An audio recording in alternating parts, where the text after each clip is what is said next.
Bismillahirrahmanirrahim. Assalamualaikum warahmatullahi wabarakatuh. Perkenalkan, nama saya Fitriana Ramadanti dengan NIM 203230100 dari kelas 5D Manajemen Pendidikan Islam. Di sini saya akan membahas dengan dua pembahasan, yaitu pengertian implementasi dan proses implementasi strategis. Yang pertama yaitu pengertian implementasi. Implementasi adalah proses pelaksanaan atau penerapan suatu rencana, kebijakan, program, metode, atau konsep yang telah dirancang sebelumnya agar dapat dijalankan secara nyata dan mencapai tujuan yang diharapkan. Pengertian implementasi secara umum itu sendiri yaitu implementasi berarti mengubah ide atau rencana menjadi tindakan nyata.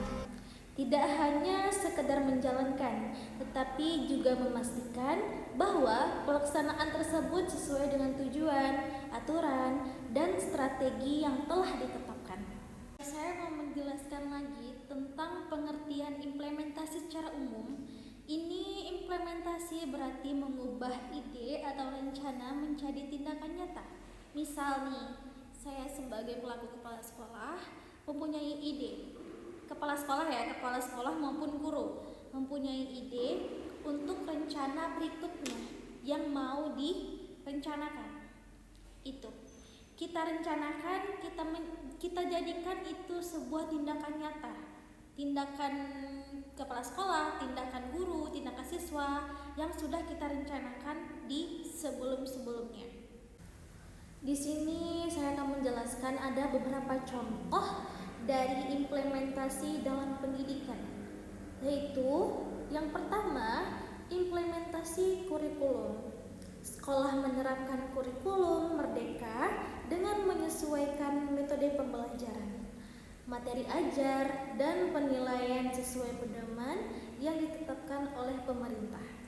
Yang kedua, contoh dari saya yaitu implementasi metode pembelajaran. Guru menerapkan metode pembelajaran berbasis proyek atau project based learning dengan meminta siswa membuat karya atau proyek untuk meningkatkan kreativitas dan kerjasama. Yang ketiga, implementasi teknologi pendidikan. Sekolah menggunakan platform pembelajaran digital seperti Google Classroom atau LMS sekolah untuk mendukung proses belajar mengajar secara daring maupun luring. Yang keempat yaitu implementasi program sekolah.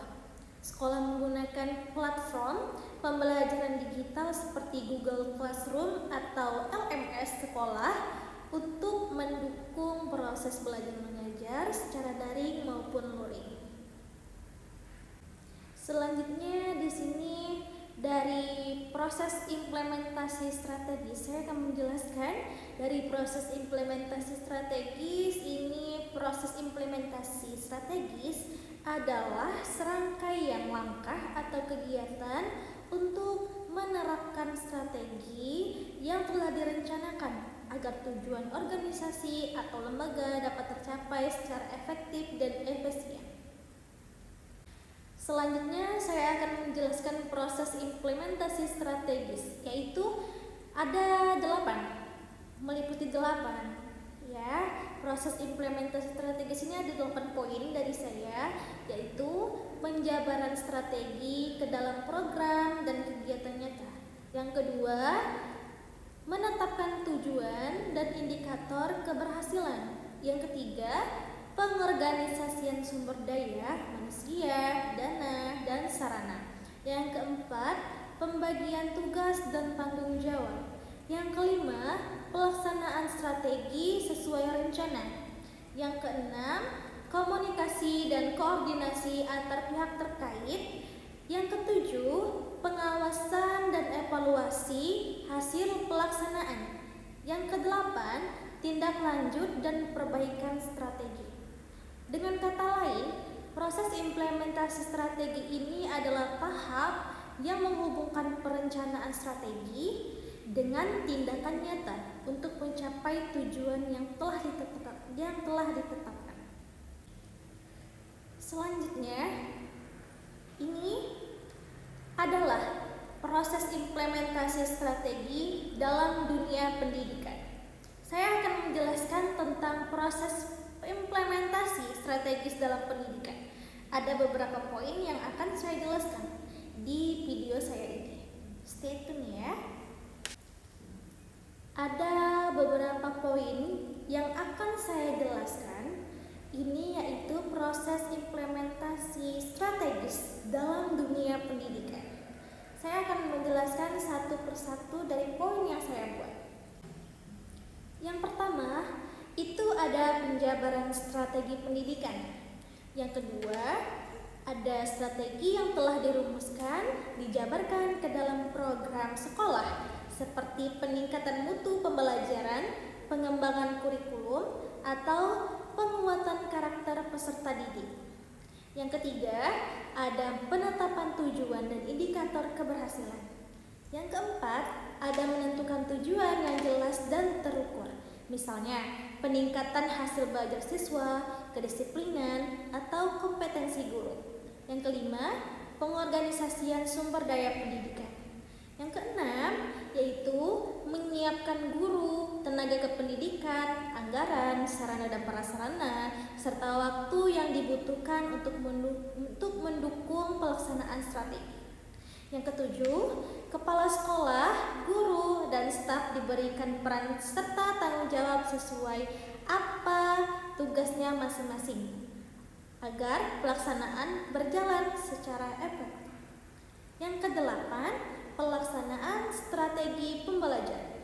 Yang kesembilan, yaitu guru melaksanakan kegiatan belajar mengajar sesuai strategi yang ditetapkan dalam penggunaan metode inovatif atau teknologi pembelajaran. Yang kesepuluh, yaitu dilakukan antar kepala sekolah, guru, siswa, orang tua, agar semua pihak memahami dan mendukung strategi pendidikan yang telah ditetapkan. Dapat dipahami lagi dengan mungkin dengan perkumpulan antara kepala sekolah, guru, wali murid, kayak gitu kan, orang tua, supaya dia dapat memahami cara untuk mendukung strategi di dalam dunia pendidikan itu. Terus yang ke-11 yaitu pengawasan dan evaluasi. Kita juga butuh pengawasan dan evaluasi supaya kita dapat mencari perubahan apa yang akan kita dapatkan untuk strategi kedepannya, untuk perubahan kedepannya. Nah, itu sangat penting, yaitu pengawasan dan evaluasi. Yang ke-12 yaitu memantau proses. Kita memantau proses strategi yang ditetapkan. Nah, ditetapkan oleh sekolah, oleh pendidik gitu. Nah, hasil pelaksanaan strategi untuk mengetahui keberhasilan dan kendala yang dihadapi. Nah, pelaksanaan strategi seperti apa yang sudah dipahami oleh kepala sekolah, guru, siswa, orang tua murid gitu kan. Nah, untuk keberhasilan di jenjang selanjutnya, dan apa kendalanya yang sering dihadapi oleh siswa dalam strategi pendidikan ini. Nah, yang ke-13, tindak lanjut dan perbaikan. Tindak lanjut dan perbaikan ini dia sama seperti evaluasi. Nah, kita menindaklanjuti program apa yang tidak berjalan, apa yang tidak terjalankan gitu di dalam suatu sekolah gitu kan.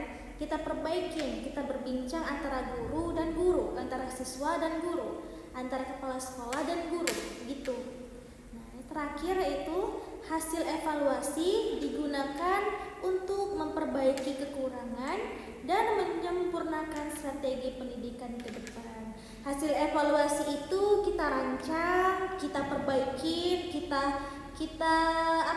berbincang macam mana baiknya gitu untuk kedepannya pendidikan ini, kayak mana baiknya untuk kedepannya supaya kita dapat menyempurnakan strategi yang kita pimpin, strategi yang kita terapkan. Dan ini terakhir, hasil evaluasi digunakan untuk memperbaiki kekurangan dan menyempurnakan strategi pendidikan ke masa depan.